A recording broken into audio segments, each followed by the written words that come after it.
Welcome back to Willow Stereo Books. This month I have another indie author for you. Here is Natalie Ophelia Rhodes. She is another indie author that writes contemporary romance. Natalie, go ahead and tell us about yourself, tell us about your books, and where we can find them. Absolutely. Hi, I'm Natalie Ophelia Rhodes. I am, one of Willow Asteria's co-hosts for Thirsty Thursday. If you are not sure what that is, you should check us out on TikTok because it is a wild and fun time. As she stated, I do write contemporary romance. Right now, I have three out on Vella that are being published religiously every other couple weeks. Basically, it volleys back and forth between Snowy Catch and Burning Embers, but then Wild Quarter Mile is somewhere in there sometimes. And so let's start with Burning Embers. Burning Embers is about an American divorcee, and she is in love with Scotland, has been in love with Scotland since she was little. And so now that she's divorced, she gets to go over to Scotland and experience it. So you get to see like what happens before she gets to Scotland. And then in Scotland, there's this really, really good looking firefighter. And he is good His looking. name is Callum, and he loves everything about his home country. And he's going to take her exploring. And I'm not going to lie to you, we're in the chapters where things are getting spicy, and we love it. The divorcee's name is Evelyn. She's a feisty little redhead, and we love her. Yes. Uh, We've got Snowy Catch. She's another feisty redhead. That was not planned. There's a theme. I see there's a theme. It was not planned. So Snowy Catch started off as an anthology piece. Unfortunately, the anthology just kind of fell apart. And so I was like, I love these characters so much. And like, it's a baseball romance. And I listen, I'm a big sports romance Yeah. girl. Like, as you're going to see in Wild Quarter Mile, which is drag racing. And I'll explain that one in a minute. But um, there's something about mixing the glamour of, major league sports with an everyday girl, or, Yeah. you know what I mean? Or vice versa. And I just love that. Like, I love the whole little fairy tale of it could happen. It could happen any day, every day, because it does. But so Snowy Catch, um, Logan, Logan Jones, he's a third baseman. He's a hotshot rookie. And he's kind of in a slump. Like, he feels like he has to be Mr. Perfect all the time. And he's just kind of sick of it. So he goes to a resort that him and his family used to go to when growing up. And Grace was supposed to go with her now ex-boyfriend, but decided to go by herself. Somehow they ended up booking the same cabin. Oh, And I will just mention there's a one bed trope. we love the one bed trope. We really do. And the one scene that everybody loves the most is the bacon scene, and that's out on Bella also. Like Um, bacon. yeah, the bacon scene is, oh God, their banter alone makes me so happy because she's just so feisty. Like Evelyn, I love her to pieces. Because I really resonate with her right now Yeah. because I'm actually about to be going through a divorce, and so I really resonate with Evelyn. But at the same time, like Grace is very like no bars whole like held. Like she says what's on her mind, and I love her for it because like he's getting all arrogant and like cocky, like, yeah, I'm really good looking. So like, are you gonna choose me, or you must see something you like. Are you telling like are you asking me which one I find more attractive, you or the bacon? I'd have to choose the bacon Oh, all the time, no ways. And so like that's a little snippet, but like I just love that little like snarky like, yeah. oh, you think you're all this in a bag of potato chips. Let me knock you down a peg. Like, I love that. hold That's your hilarious. horses. And so I just love that. And so she's she's just fun. She sounds fun. So that's what you get is like, and so it's like all surrounding this like weekend where they meet, and then like there's conflict a little bit, but then it's going to expand more because like I said, it was supposed to be an anthology piece, so it was just going to be like the weekend, and then him be like, okay, fine, like we'll take, like, yeah, we'll try this, but Yeah. so like I'll let you make it up to me in the bedroom because that's what she wanted to do, and that's how it left off. And Yeah. then I was like, oh, I'm turning this into an entire thing. I can't leave it there. Yeah. um that would have been funny because everybody would have gotten pretty upset, but like, because that's part of another like that's part of a series that like I've already planned out ish. I'm very much, listen, I'm very much a pantser, so like I don't plan anything except for like I have the characters' names and who they're going to be with and stuff like that. And like, so Snowy Catch is going to be part, like, it's one of 10 books Oh wow. because it's going to be a baseball series. And well, I hate odd numbers. Like, I hate them. I'm the same way. Um, Except for five. I love the number five. I can deal with five. I don't love it, but I can deal with it. And I think it's just because like it goes 5, 10. Like, Yeah, that's how I am. I like that. it ends on five or zero. Those are good for Oh me. yeah, no, absolutely. So then like, with the baseball series, there's 9 people on the field. I don't like that. I don't like that. And yes, there's 18 people in general, but like Yeah. 9 books? No. No, no, no, no, no. So I added in the personal trainer, and he's a silver fox. Ooh. Chef's kiss. Yeah. So tell us about Wild Quarter Mile. Yeah, absolutely. So Wild Quarter Mile is a drag series. Like, it's based around a garage. It's going to be 5 guys. So it's a standalone, but also part of a series again. But this one focuses on Damon, who is technically the owner of the garage, with his brother Michael. And there's some thriller stuff in there. There's a bit of a mystery and whatnot. And like his dad passed. And so like there's this like whole, was it an accident? Was it not an accident? What happened?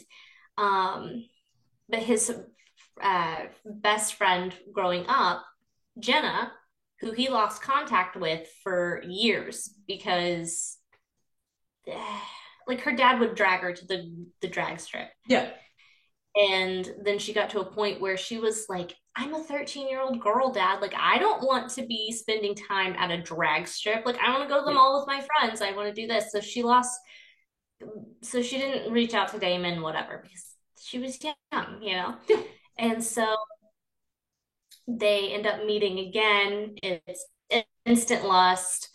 They don't realize who the other one is. Oh. And so it's a lot of spice in the beginning, and then it kind of the tiramisu meet. He tries to be smooth and like funny and flirty, and he's like, I have your name tattooed on my ass. Oh. Okay. And she goes, first and foremost, like, you don't even know my name. And second of all, who do you think you are, Steve-O? Which is a little joke for my millennials out there because I think there's the only, like, I mean, you understand it, but like, I feel like millennials are like gonna be the only one that get that joke. Yeah. And I just love that. I like bringing in that little like humor. Yeah. So all of this stuff is very much like a contemporary romance, but it's kind of like it's a rom-com, for the most part. Um, but yeah, like and Jenna, she's a wildlife rehabilitationist, so you get baby raccoons in there and everything. So. I love raccoons. So, what made you choose Bella over other platforms? So, I chose Vella because I want to actually like publish these when I'm done, and so like with Vella, I can actually like take them down if I want to, or I don't have to. Like I can publish them strictly like with them on Vella via Amazon. Yeah. And like granted that would only you would only be able to get my stuff on Amazon. But like let's be honest, where do most of us get our books Yeah. anymore? Like I love going to a bookstore, but like it's the convenience Yeah. of being able to pick up my Kindle or my phone and be like, oh, one of my favorite authors just released something. Send. Insta buy. Yeah. Amazon has definitely Yeah. become like the biggest bookstore in the world. I mean that's how they started off was a bookstore. But like I wanted to go with Vella because I did want to publish, but not just that, like, you know, you have all those other apps. Yeah. I don't want to name them because they're not bad. They're not bad for what they are. But at the same time, like the readers have to pay so much. Yeah. With Bella's, it's 10 tokens a like per episode, per chapter. For me, that's chapter per chapter. And you can get like 200 tokens for like $1, I Oh, think, or more, that's like pretty or good. less. Like unless they changed the pricing recently, like you can get them really cheap, like really. Actually, you know what? We're gonna shoot a quick Google and find out. Yeah, and while you Google that, go ahead and tell everyone who's watching if they're not familiar with Vella, go ahead and just tell them like what Vella is. No, absolutely. So Vella is on Amazon and Kindle. You can, so what you do is it's where the author can release their episodes at their own pace. And so instead of waiting entirely for a book, which is great, but like when you are a beginning indie author, you want your name out there. Yeah. Um, and so that was my other thing is like, yeah, I could start sending out, you know, reader magnets, or I can put out my works in progress Yeah. and not only use that to go, okay, do you like this story? Where is it lacking? Because like it's helpful because like I said, I'm getting a like I'm gonna be getting a divorce.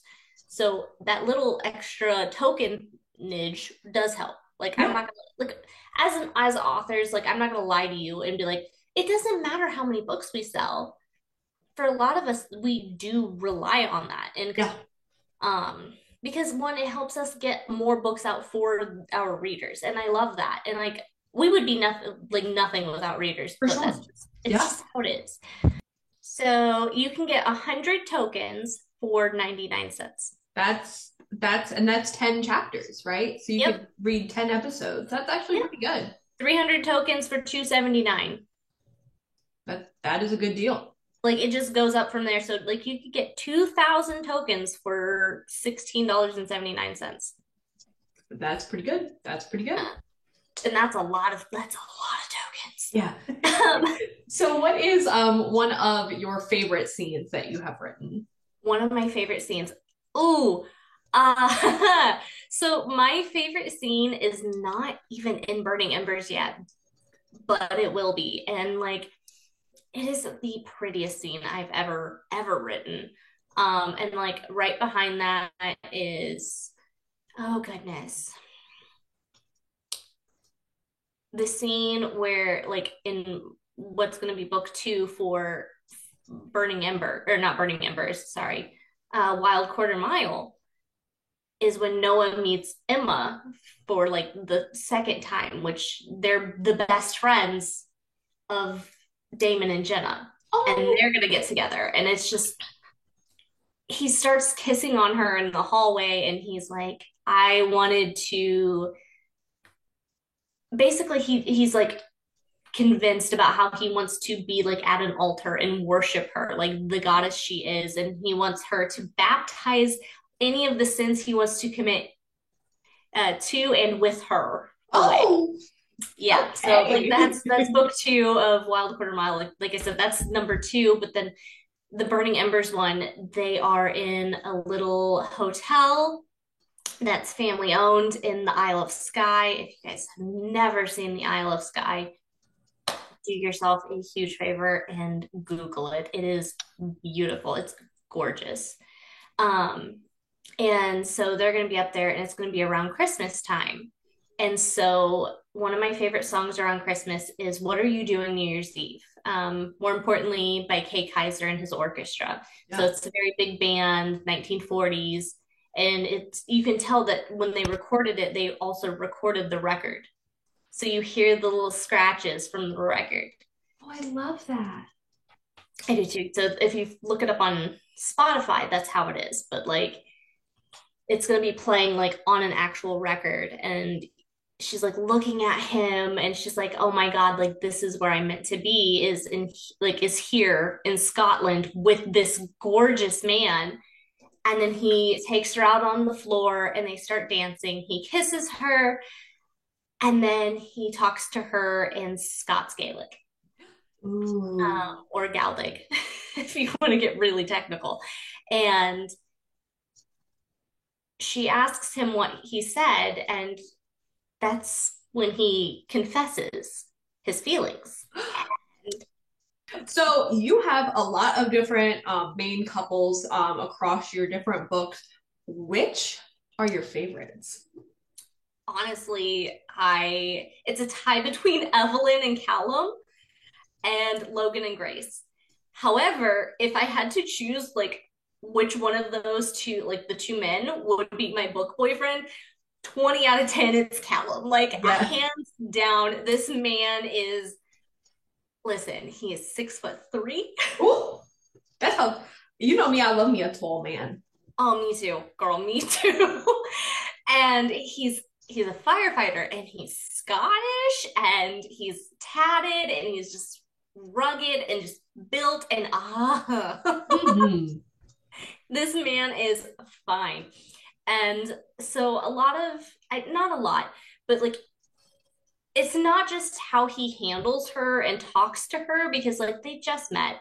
And so like I said, we're getting into the spicy scenes, but we're not fully there yet. Yeah. And but like the way he interacts with, his team or crew rather, during things and whatnot. And like he's a firefighter with his best friend Ewan. So Ewan is Callum's best friend, and if well, most of you know, well, if you don't, most of our indie author friends will know, we have one person who is like our biggest hype man ever, and we love Yes. her so much. Vanessa is fan freaking tastic. She's the best. Chef kiss. And so she was like, I want Ewan to get his own book. Like, why can't? And I was like, She fights hard for him to get a book. she does. She loves that man, and he's also gonna be 6'4", but Oh, so he's gonna be just slightly taller than Callum, but not. And I just I love him too. I do. She's gonna be upset, I think, on who I pair him with, oh, oh, oh. but that's okay. So like, but no, for sure, Callum and yeah, Yes. Logan. So, what inspired you to become an author? So funny enough, like was like I liked writing, but I was very much, I don't know, I don't know if I'm the only person like this, but like in school being told like you have to write something. Mhm. I hated that. Hated it, hated it, hated it. Oh, you have to write an essay for da, da, da, da, da. Why? For what reason? Like, I don't want to. Like, you tell me to do something, and I'm just like, Yeah. no, Yeah. no, thank you. Appreciate it, but no. Oh. And but like when it got into the point where like I got to do creative writing, in high school, and I don't even remember why we were doing it. I think it was around Halloween. And he was like, write a scary story. So I wrote about these two best friends, and basically one was crazy. She was Oh. psychotic. And so she ends up like knocking her friend out. Don't ask me how, because it's been a good amount of time. I don't remember. Um, But then like the best friend wakes up, and her hands are tied, her feet are tied, and she's basically just hanging like on a pole.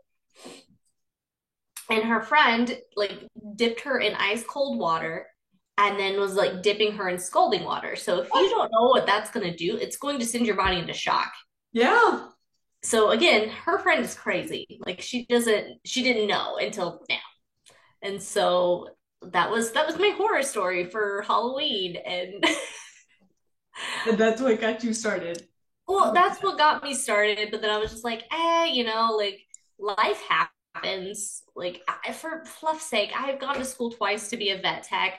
I I've delivered puppies. Like I have a special needs pup who has lupus. Like I love helping animals, but at the same time, like I hate being part of the vet tech stuff, just because like a lot of vet like vets, like vet offices are it's all about money, Yeah. and not necessarily the pet. And like I understand that you have to have the money to be able to help the pets, which I like I said, I understand, but like Yeah, it can definitely be a tough industry for sure. it is. It really is. And like I love all the vet techs out there. I mean, for fluff's sake, Jenna is is a wildlife rehabilitationist who went to school to be a vet tech, but she decided she wanted to work in a sanctuary and Yeah. help animals, like the baby raccoons that get I love baby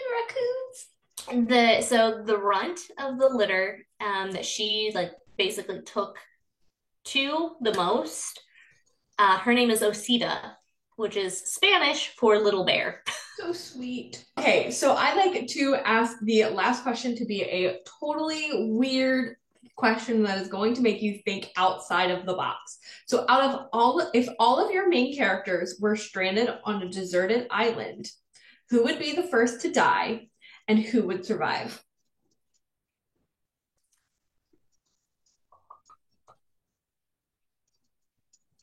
Oh, that's a hard one. Yeah, it makes you think Um, of your characters outside of the box that you've put them. yeah, no, absolutely. Oof. I hate to say it, but I think Evelyn would be the first to go. Oh my God. I think she'd be the first to go just because like she like Jenna, like she's got the wildlife rehabilitation like behind her, so like she's got like the medical Yeah, knowledge. she's got some medical knowledge for sure. Exactly. And so like everybody's like, oh, that text. And I'm like, it's literally like, do you guys not understand how many like you don't just go into vet tech and you're like, hey, by the way, you're only learning about dogs. You're only learning about cats. You're only learning about this. Yeah. No, no, no. You learn the whole thing. So yes, she's got medical knowledge. Like I would put my life in her hands, be like, if I need something, here you go. So who would survive? Uh, I think the boys would survive. Like I All of genuinely the boys? feel. I think Damon would perish, but I think out of sheer like stubbornness, like him and Grace, just the sheer stubbornness of both of them. Because, like I said, Damon's like the bad boy. So he's like, I think he would just be like, nah, like this ain't happening right now. And just push it off. That's hilarious. But, like, I think Callum would, no, Logan. Logan would also pass, like, immediately. Love it. Love it. Yeah, I think Callum would like do really well. I mean, he's a firefighter, so he's got like a lot of training with Yeah. rescue and search and rescue and stuff. And like Scotland is cold, wet, and rainy. And like, yeah, he might not be used to the hot weather, but like he also runs into burning buildings and leaves them, Yeah. Yeah. Yeah. Yeah. So he wet would and probably dripping, do if really you will. well. I want to thank you for coming on today and sharing your story, and a little bit about an inside look at your author journey. Go ahead and let all of the watchers know, again, where they can find your books. Absolutely. And thank you for having me. So you can find all of my stuff on the like Amazon app, the Amazon website, on the Kindle app. So there's Burning Embers, which is the Scottish firefighter and the American divorcee. We love them. Snowy Catch, which is, you know, the third baseball star, and then Snarky Crazy, which we love so much. Um, so Burning Embers, Snowy Catch, and then we have Wild Quarter Mile. Wild Quarter Mile is a baby for me, so be very kind if you read it. It is unedited. It's the very rough version. A lot. If you read the first chapter and you read the author's notes, like please do, because like I explain why and what happened and why this is so important to me. But yeah, you can find them all on Amazon Kindle. Yes, and make sure you guys check out the links below because I will have all of those linked for you as well. Thank you guys so much for watching. We do an author interview every second Wednesday of the month here on the channel, so make sure you hit that subscribe so you do not miss out on the next one, and I will see you guys next time. Don't forget to check out Thirsty Thursday. Check out Thirsty Thursday on TikTok.